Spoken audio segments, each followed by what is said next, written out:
Megabox here. Today I want to go through which 50 player you should take, kind of break it down by scheme, everything you run, OD, and talk about why you should take certain guys. I'm going to rank them in order from bottom to top. We're not going to spend a whole lot of time on the bottom as you only get one, but maybe if you want to add another one to your roster. As you see, just by doing the solos, you get a nat stacked player weeks. So we don't get the power up, sadly, but you do get the nat stacked player weeks 1 to 7. So let's take a look at a word from our sponsor first before we go into the video. Rock Bottom Coins is the #1 place to get your Madden 21 coins. If you make coins for my videos, sell them to Rock Bottom. If you're buying, use my code GUTBOX for 15% off.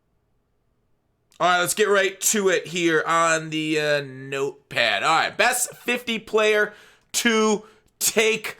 Let's go through. All right, I'm gonna just nail out the guys right away. Hang on, I gotta make some changes to my screen. I should have done this pre video, but we got it going right now. Okay, so number 27, the last of the list. Obviously, these bottom ones are gonna be offensive linemen. Whoops, Control V. I'm not even gonna look through their stats. Offensive linemen don't matter in Madden 21, and they've rarely ever mattered in this game at all. So I'm just gonna put them here. All right, do I need the positions? We'll just leave the positions on them. I think Jonathan Ogden, the new one coming today, right tackle. It's a rare position, left tackle. That's why he's #1.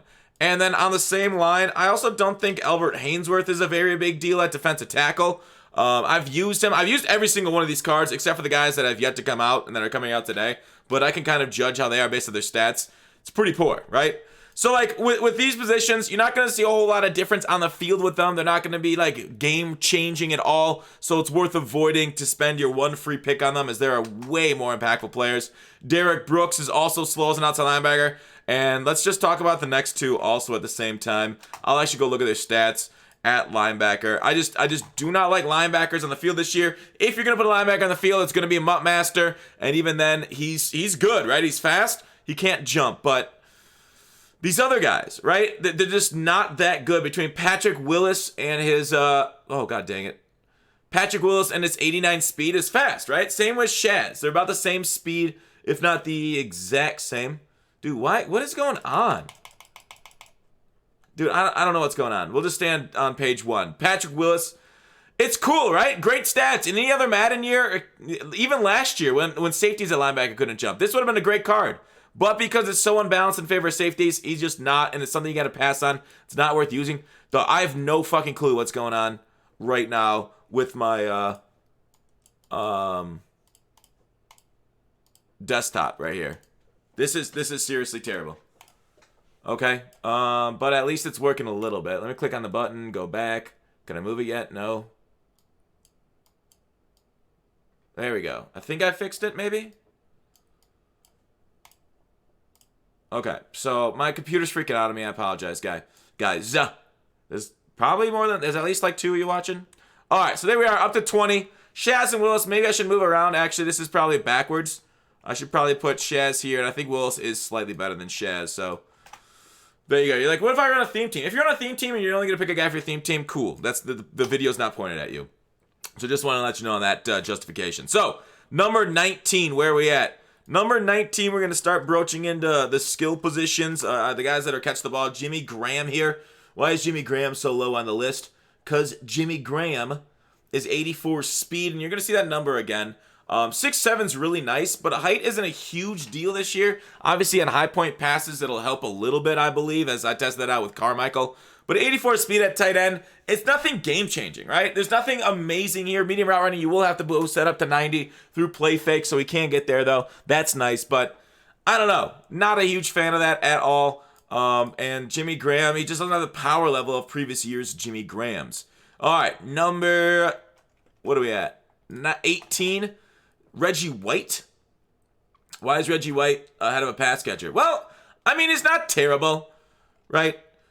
He played pretty decent for me, but I just think, it's okay, right? I don't have anything to say about him. 91 blocks and 91 power move. It's just so generic now for the pass rushers that are coming out. It's just, there's like 10 other cards just like that, I feel like. Maybe I'm overestimating, underestimating, I don't know. But that's what I feel like right now. Number 17 will be Brian Dawkins. And the reason I want to put him here and I want to combine him with, say, Anthony Barr right? Brian Dawkins and Anthony Barr. Let's take a look at them. In a normal year, Brian Dawkins comes out with 88 speed, 98 power. You're like, okay, he's a little slower than I see at safety, but man, he can lay the boom. And then you go Anthony Barr, 87 speed. So at a rarer position, left outside linebacker, he's only 1 speed slower, and he's taller, right? 6'5" versus 6 foot.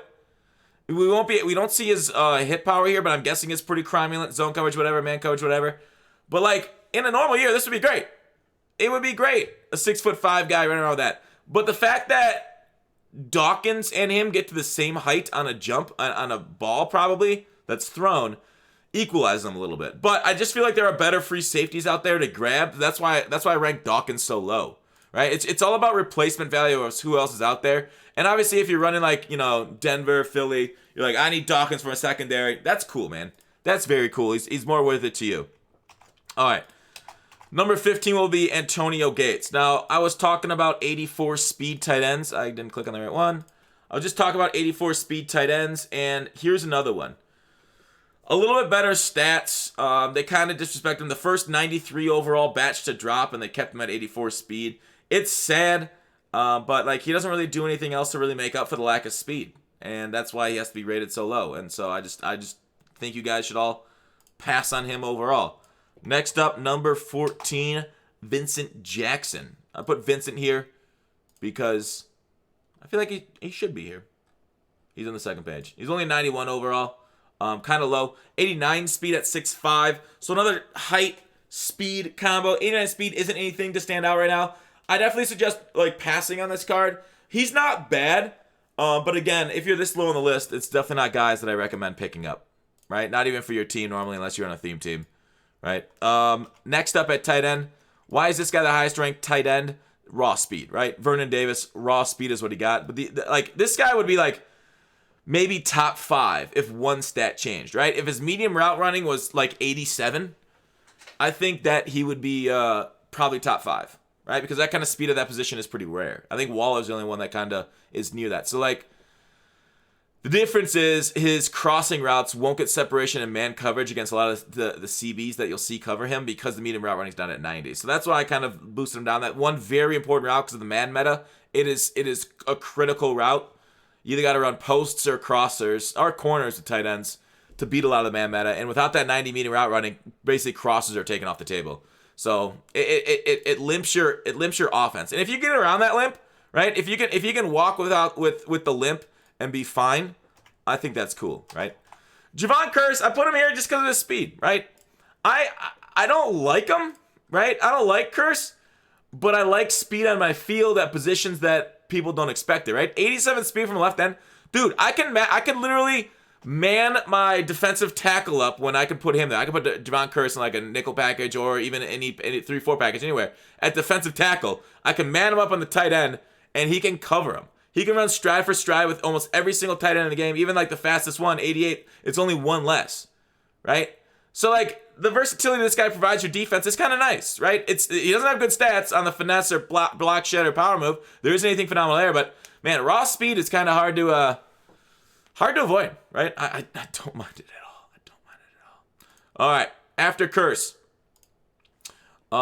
Next up. We're starting to get into the CBs. We're dipping in the CBs.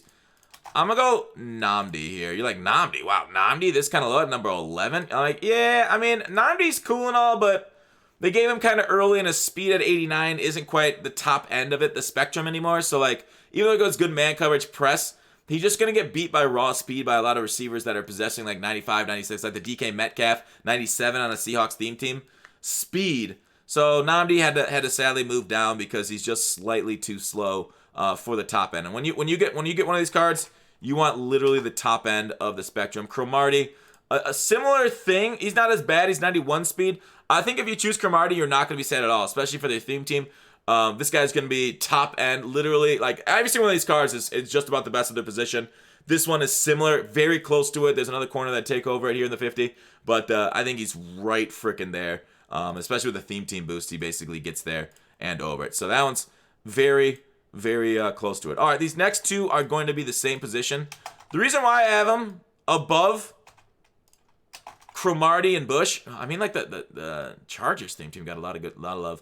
I like the way these guys catch the ball and get out of the backfield. I think Reggie Bush is better because he is a receiving back archetype and he's a evasive back. But both of them ran solid. I don't think Tomlinson's better than Bush. I would 100% take Bush both as a pure runner and as a guy out of the backfield because of the lowered AP costs on the backfield master. You really need that route. Now, if you have a hot route master quarterback, like say you have a big Ben Roethlisberger or a Joe Montana as your quarterback, then it's not that important and you can go with either one. They're basically going to be the exact same. But I did feel like I liked Reggie Bush, the way he ran like barely anything better, but that's the way I'd rank them. I just think they're very powerful at the running back position. The thing is, the running back has a lot of competition, so maybe it's rated a little high, but that's where I'm going. Tyron Calico is number 7 for me on my list for the one. We're starting to get up near the top end. Calico is a 91 overall. 91 speed on a 6'4" guy. He hits the deep route running special slot naturally. You won't need to do anything there. You could go play fake West Coast to get his medium route running up there if you're running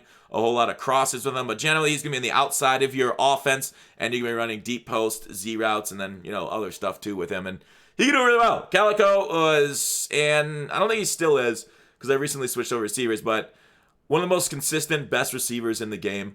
But we'll see as the cornerback starting to get, he might start to get outclassed as we start getting 93s, but he is still right there on the cusp and is one of the top 5 receivers in game. Dominique Rodgers-Cromartie is my number 6 choice. Okay? So let's take a look at what Crow's got. How does the Crow fly? He's got 92 speed stock, 6'2", 91, 89, 91 for his man zone press, respectively. An absolute phenomenal card. Probably the best corner in the game. He's right there with Dion. I think is the best coverage corners in the game. Plus, he's got height, so you can argue he is number 1. And, I'm not going to argue with that assessment. DRC, and you're like, whoa, DRC at number 6, and you're saying he might be the best corner in the game? We must have some fucking phenomenal cards coming. And we do, right? I don't know, I had a hard time choosing between these two. But Julio's just balled out for me. I don't understand what's going on with Julio. Why he was so much better than I thought he'd be. 91 speed, you're like, okay, top end, basically right there. You got to go deep on him. If you buy his power up, these power ups are probably expensive, but if you buy the power up, get the go deep, even if you don't have the power up, you just need to get a 90 deep route running. I don't know what it is about Julio, but this guy just made plays for me. This guy just did it, right? Whenever I threw to Julio, I'm just confident, right? Obviously, not everything's going to be completed because that's not how the game works because, defenders are good too at times. So as long as he's open, he's catching the ball, right? He ran past coverage for me. Did everything I asked of him, and so that's why I think he just made plays. Right? He's got that intangibleness. Maybe DRC is better than him, but I don't know. Julio fucked shit up. And talk about fucking shit up, dude. I've got more user picks with this guy than I've freaking showered this year. I don't know what was a good comparison, but that's the one I went with. Taylor Mays at number 4. Taylor Mays is like, whoa, Taylor Mays at number 4? Taylor Mays, right? He's like Billy Mays, but better. 90 speed on a strong safety at 6'3". A user demon. You can also just set him and forget him with his high zone coverage if you'd rather use your Isaiah Simmons. So, the problem that EA does oftentimes with stats is, they just make everybody the same. And Taylor Mays is a big, he's the evidence of it, right? Taylor Mays in Madden never had high zone coverage because he's an idiot, right? That's why he couldn't hack it in the NFL. Supremely talented, couldn't hack it because he wasn't smart enough. So the fact that they made him basically as good as Ed Reed out there at zone coverage is disrespectful to the whole idea of stats and how players play on the field being individuals. So that's a major problem with Taylor Mays. They had to make him a physical beast, but then they're like, well, we got to give him 91 overall, so we just got to jack up his zone coverage to get him there. And I don't know. I wish EA would do better with stats and being respectful to how they actually were as NFL players, but they are not smart people and can't do it. So it's sad to see that they refuse to go that way. All right, so number 4 is Taylor Mays. Like, whoa, who's better than that? All right, so I'm going to go with the the two guys you guys know are last, Brett Favre and Culpepper. They are strong-armed archetype quarterbacks. Gunslinger is super powerful. The thing is, if you don't have a quarterback, you have to get these guys. If you do have a quarterback, then move on, right? If you got a guy you like better than them, move on. But I think their power level is such that you have to respect Culpepper and Favre. Culpepper is the best quarterback in the game. Now, Favre might have a slightly faster throw motion. I personally haven't compared it, but people are telling me this. because he's got that Aaron Rodgers. I know without Gunslinger, he will. But Culpepper, you can come up to high 80 speed. Favre is in the 70 speed. And that's the difference. Like, Culpepper, he can throw you dots. He's throwing up to 98 throw power. You can throw up the dots, or maybe 99, but I don't remember. Maybe you got to get, like, team chems to get him up to 99. But that's with the power up, too. Culpepper and Favre, absolutely dot dudes up. Their power level is such that if you don't have a top-end quarterback, you have to get these guys first. If you do, then you move on, right? So this is all, like, based off your team and who you have on your team. That's why I'm saying, like, you know, the most important guy, just like real football, is the quarterback, okay? I mean, sure, some guys are using, like, Trace McSorley and throwing dots, and it's possible. It is 100% possible to do that. But I just think it's so much more fun to sit back there and dot with somebody with Gunslinger and pick apart your opponents that you need one of these quarterbacks, number one. But like I said, it's all team dependent. All right, now, if you're like, whoa, who's better than the best quarterbacks in the game, right? Who's number one? Taiwan is number one.